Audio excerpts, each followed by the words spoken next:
साथियों, आज की हमारी कहानी का नाम है तेनालीराम की ईमानदारी का पुरस्कार। तेनालीराम से चिढ़ने वाले कुछ ब्राह्मण एक दिन राजगुरु के पास पहुंचे।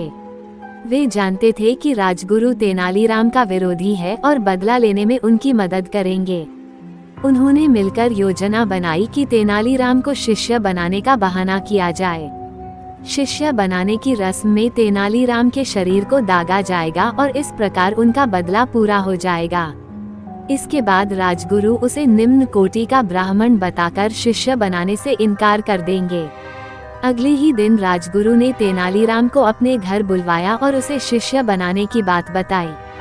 चतुर तेनालीराम तुरंत समझ गया कि इसमें कुछ गड़बड़ है। उसने पूछा, आप मुझे शिष्य कब बनाएंगे?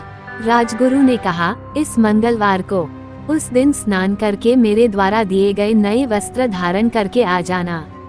फिर तुम्हें 100 स्वर्ण मुद्राएं भी दी जाएंगी और विधिवत तरीके से मैं तुम्हें अपना शिष्य स्वीकार कर लूंगा। तेनालीराम मान गया और घर जाकर सारी बातें अपनी पत्नी को बता दी।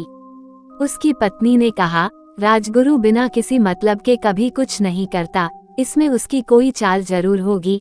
तेनालीराम ने कहा, अगर वो शेर है तो मैं 1.25 शेर हूँ। उसने बताया कि वह सोमदत्त नाम के ब्राह्मण को कुछ स्वर्ण मुद्राएं देकर राजगुरु की योजना के बारे में पता करेगा। अगले दिन तेनालीराम सोमदत्त के पास पहुंचा और उसे 10 स्वर्ण मुद्राएं देकर सारी बातें पूछ ली। सोमदत्त ने उसे सब कुछ बता दिया। मंगलवार का दिन आ गया। तेनालीराम स्नान करके राजगुरु के घर गया। उसने राजगुरु द्वारा दिए गए वस्त्र धारण कर लिए। फिर राजगुरु ने उसे 100 स्वर्ण मुद्राएं दी और शंख और लौह चक्र से दागने की तैयारी करने लगे। जब ये तप गए, तभी तेनालीराम ने 50 स्वर्ण मुद्राएं फेंकते हुए कहा, आधी ही बहुत है, बाकी आप रख लीजिए। इतना कहकर वह भाग गया। राजगुरु और ब्राह्मण तपे हुए शंख और लौह चक्र लेकर उसके पीछे दौड़े। रास्ते में भीड़ इकट्ठी हो गई। तेनालीराम महाराज के पास पहुंच गया और न्याय की गुहार लगाई।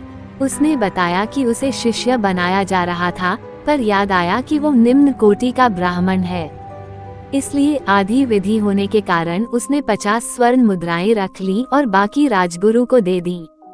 फिर भी वे उसे दागने के लिए उसके पीछे आ रहे हैं। महाराज ने राजगुरु से पूछा तो उन्होंने स्वीकार किया कि तेनालीराम उनका शिष्य नहीं बन सकता। राजगुरु ने असली बात छिपाते हुए क्षमा मांगी। महाराज बोले, तेनालीराम की ईमानदारी के लिए उसे इनाम मिलना चाहिए और तेनालीराम को 1000 स्वर्ण मुद्राएं इनाम के तौर पर दे दी। राजगुरु और ब्राह्मणों की बदला लेने की योजना धरी की धरी रह गई। इस प्रकार अपनी चतुराई और बुद्धिमत्ता से तेनालीराम ने अपने दुश्मनों को एक बार फिर से पराजित कर दिया। मित्रों, अगर आपको ये कहानी पसंद आई तो इसे लाइक, शेयर और सब्सक्राइब करें। जल्द ही हम एक नई कहानी के साथ फिर मिलेंगे। तब तक अपना ध्यान रखिए। धन्यवाद।